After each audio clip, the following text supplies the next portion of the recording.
it's the same idea. Life is suffering. Right. Indisputable.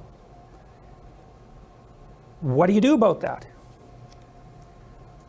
You voluntarily accept it and then strive to overcome the suffering that's a consequence of that. And you do that for you, and you do that in a way that makes it better for other people. And then that works. And one question might be, well, how well does it work?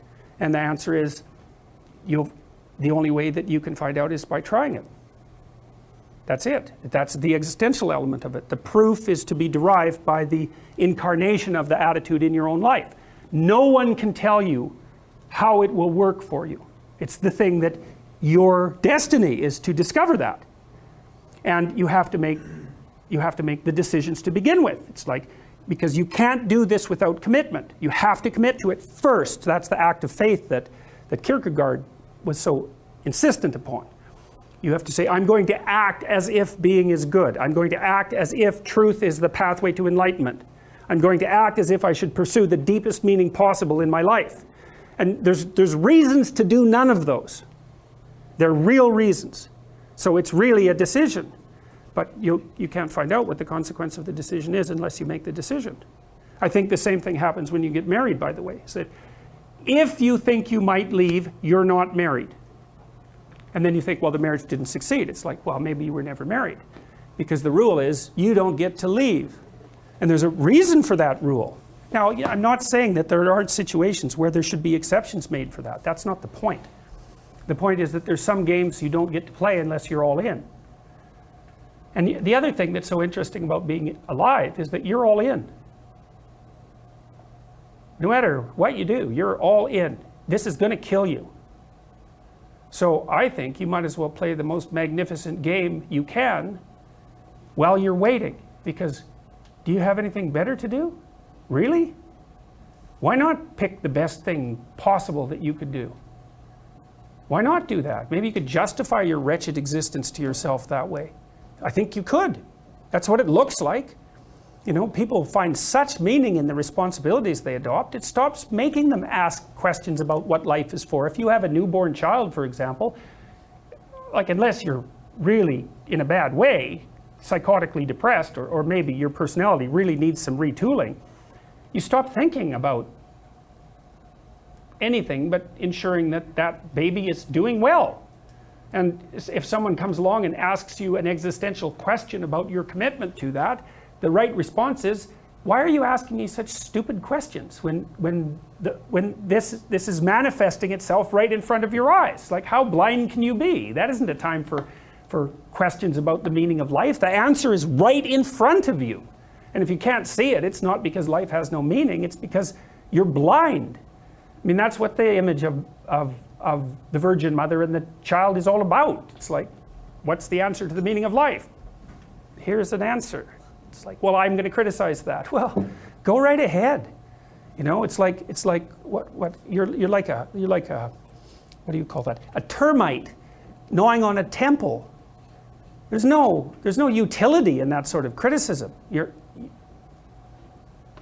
It's blindness. And it's the same thing with regards to the path of the hero. It's like it glistens in front of you and you can criticize it. It's like, fine. Put the cart before the horse and see how far you get. So I thought, to bring full closure to the class, I was trying to solve this terrible puzzle that confronted me and many other people about how it was that human beings got themselves in such a tangle about what they believed. Such a tangle that we were pointing the ultimate weapons of destruction at one another, which, by the way, we are still doing. And I thought, okay, well, I understand that. We need our belief systems. They orient us. And that means there will be conflict between belief systems, and that can be a catastrophe. And that's being played out everywhere, again, in very many ways. What's the solution to that? Well, one possibility is there's no solution. It's just mayhem all the way around. Could be the case. But it seemed to me, as I delved into it, that the proper solution to that was to live properly as an individual, because you're more powerful than you think. Way more powerful than you think. I mean, God only knows what you are in the final analysis. You're blind to your own weaknesses, but you're also blind to your own strengths. And so then I think, well, if you got your act together, it'd be better for you, and instantly it would be better for your family, assuming they wanted you to get your act together, and not everyone does, but, and then it would be better for the community. It's like, how far could you take that?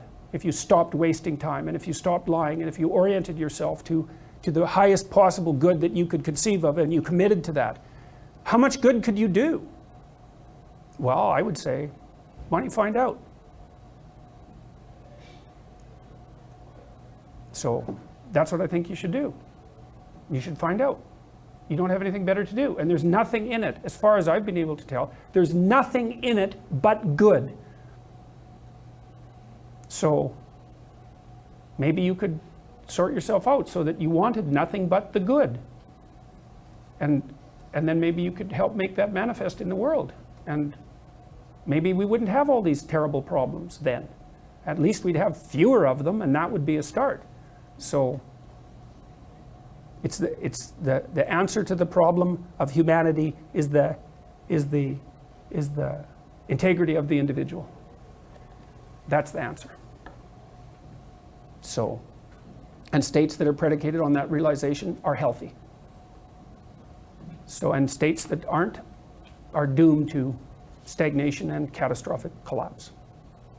And personalities that are predicated on self-tyranny and the tyranny of others are doomed to collapse. So, and then you think, well, what's the barrier? And the barrier is, are you willing to accept the responsibility?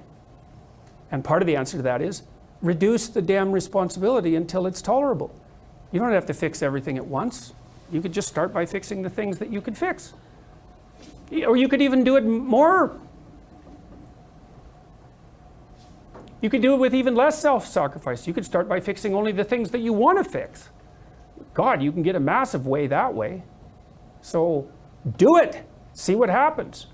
That's what you should have been taught in university right from the beginning. It's like, aim at the highest good. Tool yourself into something that can attain it. And go out there and manifest it in the world. And everything that comes your way will be a blessing. And so all you have to do is give up your resentment and your hatred. I know that's a hard thing to give up because you have plenty of reason for it. That's probably a good place to stop. So it was a pleasure